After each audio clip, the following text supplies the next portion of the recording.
y tenemos ahora ya con nosotros a la última ponente de la tarde. Y bueno, no he presentado a nadie, pero sí quiero hacer una mínima presentación de Sandra, simplemente porque es una extremeña nacida en Colombia y creo que no tenemos una mejor manera de acabar este encuentro de América Latina con Europa.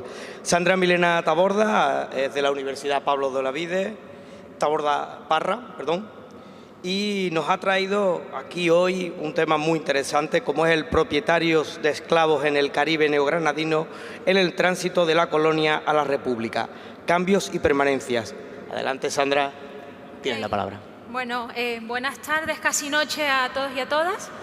Yo primero quiero agradecer a los coordinadores de este evento, a Cifrido, a Juan Carlos y a Sagrario por estar aquí atentos a este espacio que ha sido maravilloso para todos y todas. También, por supuesto, a su director, ¿no? a Castor Díaz, y a todo el equipo técnico que se encuentra detrás de los mandos y por supuesto, a Nuria y a Guadalupe por todo ese apoyo que nos han brindado. Es la última ponencia del día, espero por lo menos que sea agradable en este espacio.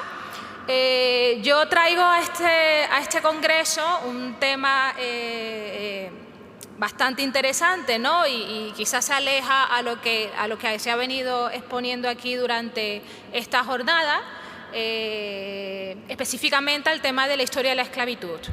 Yo llevaba varios años, a partir de mi tesis doctoral ya finalizada, rastreando lo que significaba ser esclavizado en la ciudad de Cartagena de Indias entre finales del periodo colonial y la abolición de la esclavitud.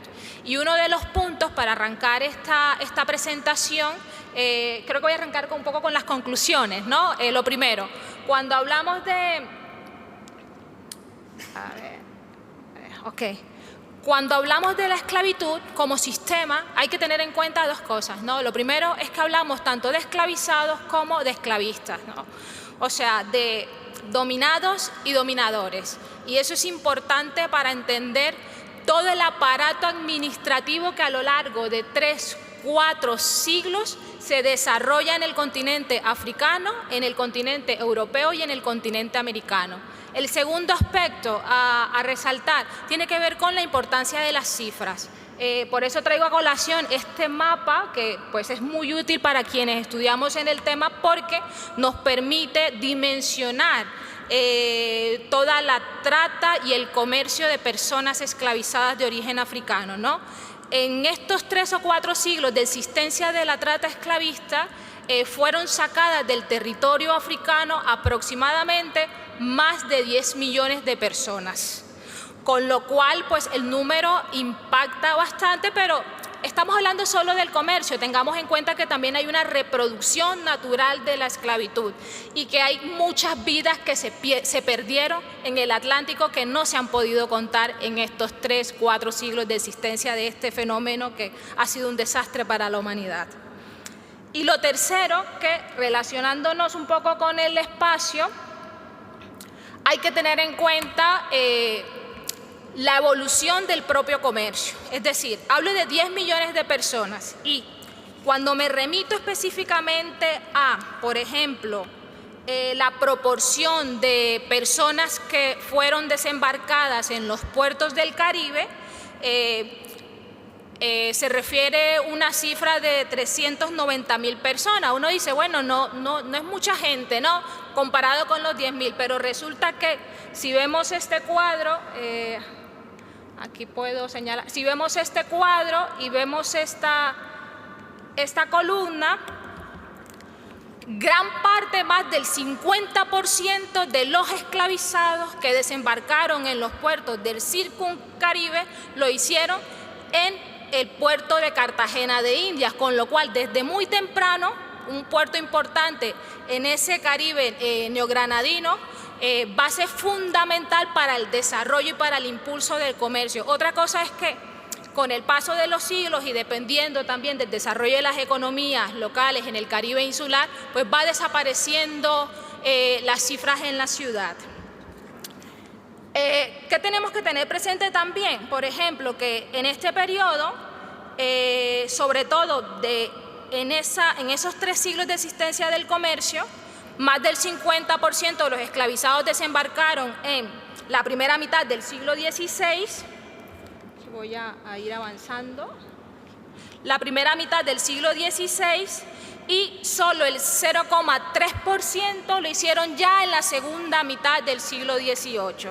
O sea que estamos hablando de una decadencia de este fenómeno en el Caribe neogranadino.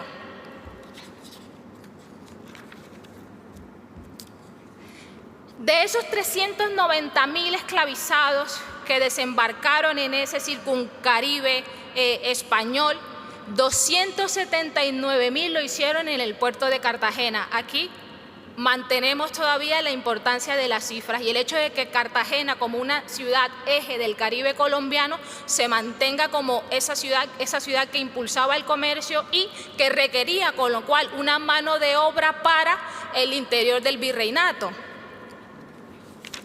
Vale mencionar también que parte del 90% de los esclavizados que desembarcaban en el puerto lo hacían de puertos transatlánticos y muy poco pues del comercio interamericano en todo este periodo. Pero ¿cuáles son las características concretas del comercio en esa segunda mitad del siglo XVIII? Según Jorge Palacios Preciado, entre 1752 y 1796 fueron concedidas más o menos 6 licencias para conducir negros esclavizados hacia el nuevo Reino de Granada.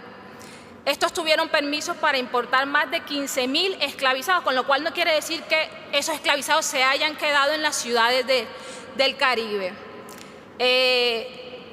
Según esto y las cifras expuestas, se logró el desembarco de algo más del 20% de los esclavizados contenidos en todas estas licencias en el puerto. Pues bien, este fenómeno debemos analizarlo en un periodo de larga duración. ¿Por qué? Porque la permanencia de este comercio dependió de varios agentes, como les explicaba, ¿no? Hubo desde grandes monopolistas hasta pequeños propietarios que participaron de la explotación de las víctimas de la esclavitud, de hombres y mujeres de todas las edades obtenidos de los puertos africanos y embarcados hacia las grandes economías locales del Nuevo Mundo. En la oferta y la demanda, todos se beneficiaron de la mano de obra esclavizada. Hubo una responsabilidad compartida en el tráfico con negros africanos y sus descendientes en América. En el puerto de Cartagena interactuaban en 3 niveles: las grandes empresas, los medianos y pequeños comerciantes en conexión con redes en otros territorios y, por supuesto, los propietarios que daban uso a la mano de obra esclava en el contexto urbano y rural. Específicamente, en la ciudad de Cartagena hubo presencia de grandes compañías y asentistas del comercio esclavista. Estas compañías tuvieron representación en el puerto con la actuación de importantes mercaderes, los cuales tenían una perfecta vinculación y articulación con los puertos de Veracruz, de Portobelo, por ejemplo, pero también tenían agentes en Angola, en Sevilla, en Cádiz. En la primera etapa, por lo menos Castillo nos habla, por ejemplo, de una colonización portuguesa en ese gran comercio esclavizado, pero también van a aparecer importantes comerciantes españoles en la ciudad de Cartagena. Exactamente en el siglo XVIII, digamos, pese a la decadencia de este comercio, ya hablamos que dejamos a un lado ese gran comercio atlántico, pese a que hay una decadencia, las ciudades principales del Caribe colombiano se siguen abasteciendo de esclavizados. Por ejemplo, hay autoridades religiosas que hablan de que en las casas del casco histórico de Cartagena, actual casco histórico de Cartagena, hay personas que tienen hasta 14, 10 esclavizados. Y yo quiero traer un caso muy especial. Aquí vamos a ver.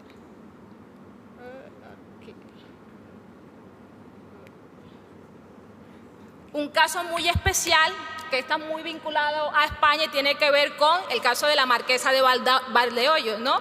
Es una mujer muy importante, hija del marqués de Valdeollos, con una vinculación directa con Asturias, que se convierte en una comerciante de esclavizados a lo largo del siglo XVIII.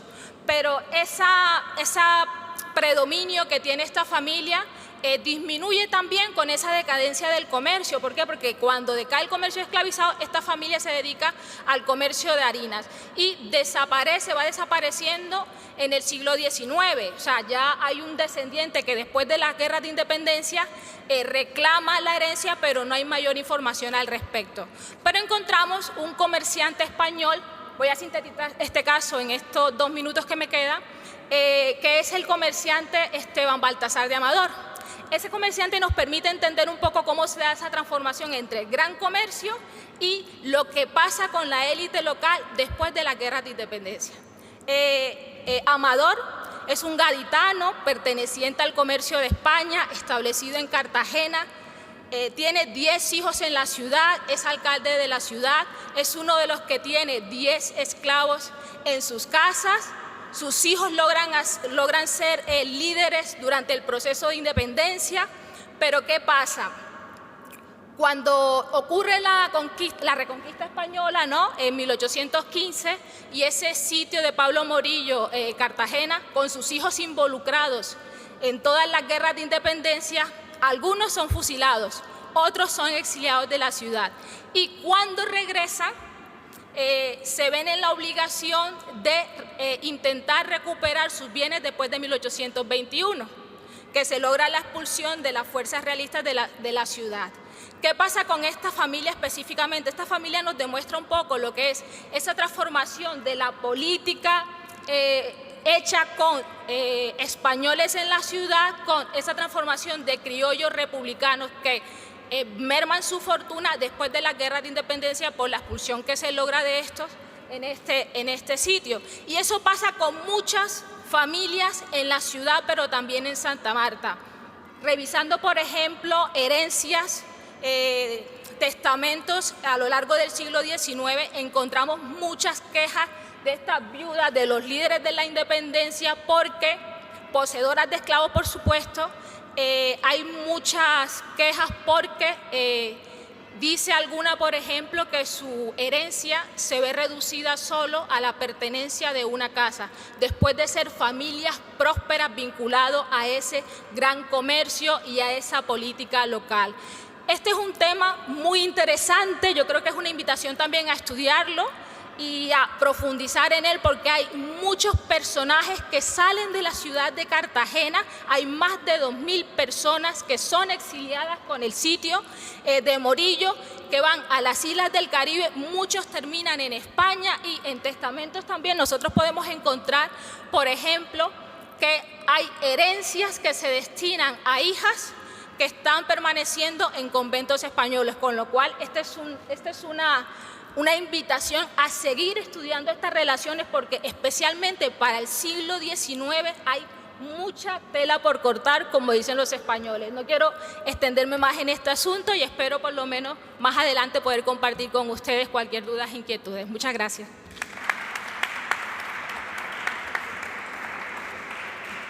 Muchísimas gracias, Sandra, y damos por concluida la sesión. Un breve descanso mínimo para pasar ahora a la presentación o la entrega del 8º premio de investigación a tesis doctorales iberoamericanas, en este caso al doctor Alain Jesús Santos Fuentes, ahora en unos minutos.